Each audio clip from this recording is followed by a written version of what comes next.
O senhor foi, durante os anos de funcionamento da Comissão Nacional da Verdade, um crítico da comissão. Sim. Passados 2 anos da publicação do relatório final da Comissão Nacional da Verdade, como que o senhor avalia o trabalho da comissão, os efeitos do trabalho?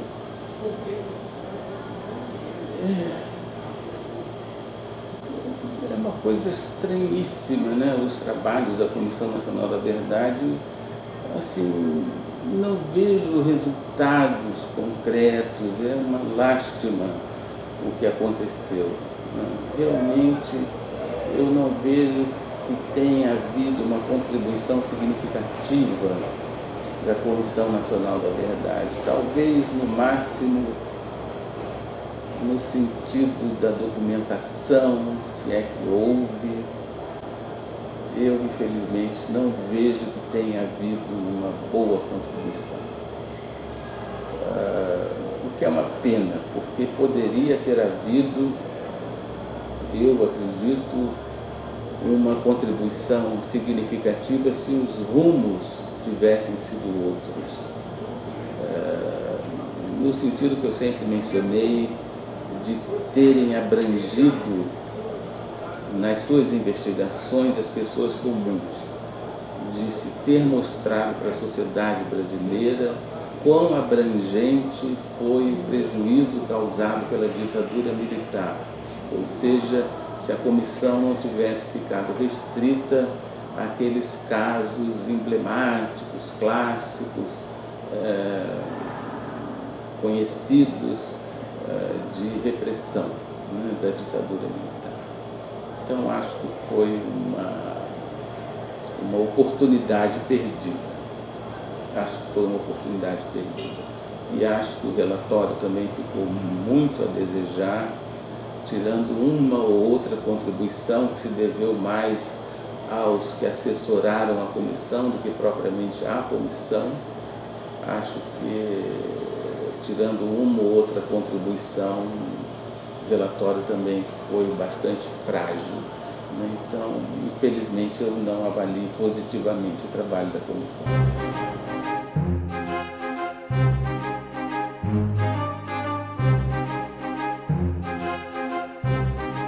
Em 2013, o senhor publicou um artigo que procurava investigar semelhanças e diferenças nos processos ditatoriais de Brasil e Argentina, por meio de conceitos como a violência, o trauma e a frustração.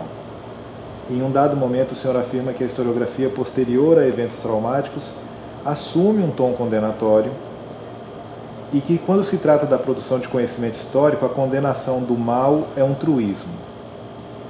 Ainda que esse tipo de análise rejeite a percepção de que parte da sociedade emprestou apoio aos regimes autoritários e que a análise da violência da luta armada também fica prejudicada na medida em que esse esquema analítico situa os militantes de esquerda apenas como vítimas. Para alguns historiadores, destacar a violência do Estado e a violência da resistência ao Estado opressor seria um equívoco. Como fazer essa análise sem incorrer em uma espécie de teoria dos dois demônios? Olha, é muito difícil. Isso é muito difícil. É preciso que você tenha, ao mesmo tempo, quando a gente faz a história dos eventos traumáticos, uma atitude de acolhimento em relação às vítimas, como é natural, senão você se transforma numa pessoa desprovida de sentimento, desprovida de humanidade. Mas, por outro lado, você também precisa ter algum sentido de objetividade. Porque quando você se baseia apenas nos testemunhos das vítimas, você corre o risco de perder a própria historicidade dos fenômenos. Porque a vítima, quando relata a atrocidade que aconteceu com ela, naturalmente ela relata aquilo que viveu como sendo uma experiência quase que alheia à história. Porque o algoz, o torturador, o perpetrador para a vítima é um ser de outro planeta, é uma besta fera, é alguém que de repente surgiu diante dela, torturando e se viciando. Mas essa pessoa que se vicia, que tortura, é também uma pessoa comum.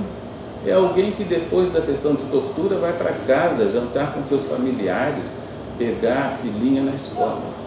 Então, se nós nos baseamos apenas na visão do testemunho da vítima, esse algoz, esse torturador se transforma um personagem fora da história, por assim dizer, alguém que é uma besta fera e, portanto, está alheio da racionalidade da história. E não é assim. O torturador pode ser o meu avô, pode ter sido um vizinho meu, é alguém que está inserido, portanto, na história. Então, nós temos que ter muito cuidado com os processos de sacralização e vitimização dos testemunhos das vítimas. Mas, ao mesmo tempo, como eu disse antes, você não pode deixar de ter algum acolhimento em relação a essas barbaridades. E, portanto, é muito difícil a prática da história que lida com esses eventos traumáticos, seja o Holocausto, seja a tortura nas ditaduras militares. Não é alguma coisa para a qual a gente tenha uma receita pronta. É preciso muito talento, é preciso muita habilidade, é preciso muita técnica metodológica, e eu estou convencido de que essa equação metodológica se dá no plano da construção da narrativa histórica. Ou seja, eu acho que a narrativa histórica ela é especialmente qualificada, mais do que outras narrativas, para a maior proximidade com digamos, presunçosamente, a verdade. Isso porque a narrativa histórica pode se desnudar diante do leitor sem perder a verossimilhança. Eu posso dizer para o meu leitor das minhas dúvidas, dos meus questionamentos em relação às minhas fontes, em relação aos testemunhos, em relação às minhas próprias inquietações e dúvidas, sem correr o risco, por exemplo, de sacralizar o testemunho da vítima, mas também sem incorrer na excessiva humanização do algoz. É claro que ele é uma pessoa comum, mas é claro que ele também cometeu uma barbaridade. Então, quando eu exponho para o leitor todos esses vieses, todos esses matizes que compõem a complexidade do evento traumático, então eu tenho chance de me aproximar mais de uma eventual verdade, de uma possibilidade da verdade como um horizonte utópico desse fenômeno extremamente complexo que é o da violência que muitas vezes digamos, apoiada pela sociedade. As pesquisas mais avançadas nesse terreno, na Argentina, aqui no Brasil menos, mas com certeza na Alemanha, em outros países mais ou menos, na África do Sul, mostram que, inclusive, essa parte crua da violência, a tortura física e o assassinato, não são praticadas apenas pelos algozes, mas também contam com o apoio efetivo e direto de setores da sociedade. Porque você não faz tortura ou desaparecimento de corpos sem apoio de alguns setores, né? Então, isso também é um componente complicado, é um componente difícil de lidar e que muitas vezes encontra resistência forte da parte do leitor. É preciso que você convença o leitor nesse movimento de exposição do conhecimento, inclusive a aceitar a brutalidade desse fato que olha, não é um eles alheio a nós que cometeu essa brutalidade. Para se fazer a tortura, para se fazer a espionagem, para se fazer a brutalidade que uma ditadura faz, muita gente participa, inclusive a datilógrafa que ficava lá colhendo os depoimentos enquanto alguém sangrava, inclusive as empresas que faziam a escuta telefônica ou arrombava as portas porque eram técnicos encadeados, etc, etc, etc. Para se montar uma sala de tortura é preciso muitos técnicos, muita gente que tem conhecimento daquilo ali. Então esse tipo de convencimento só é possível com uma narrativa desnudada, né?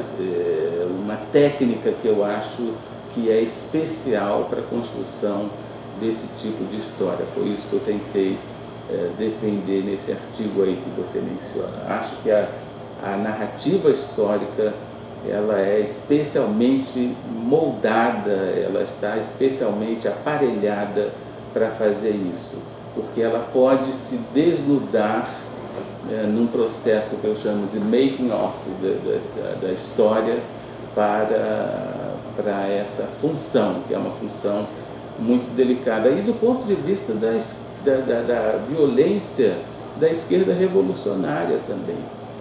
A esquerda revolucionária, quando optou pela violência para tentar tomar o poder, praticou atos que também são delicados de serem abordados, também são atos e temas tabu, que não são simples, não são fáceis de serem tratados.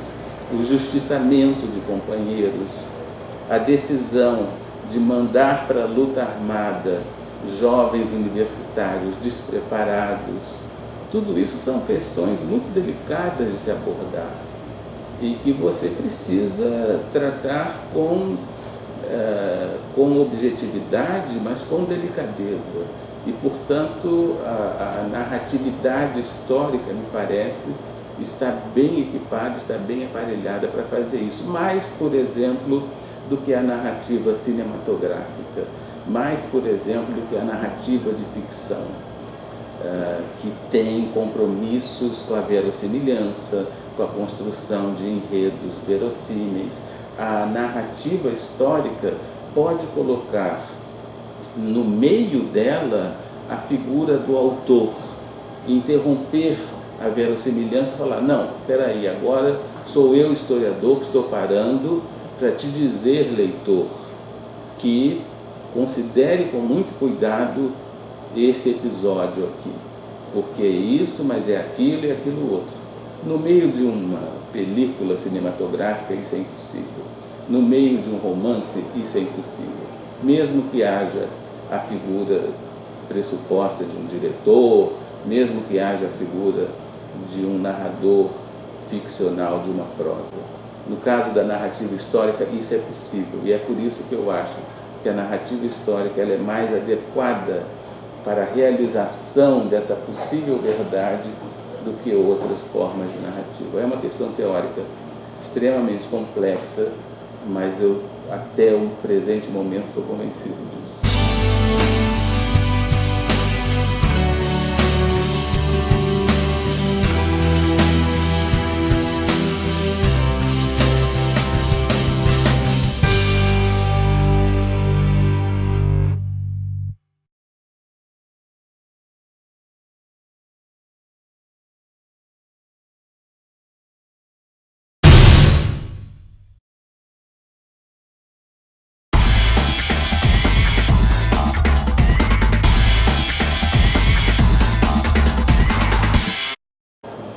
Você quer falar mais alguma coisa? Não. Tá, obrigado.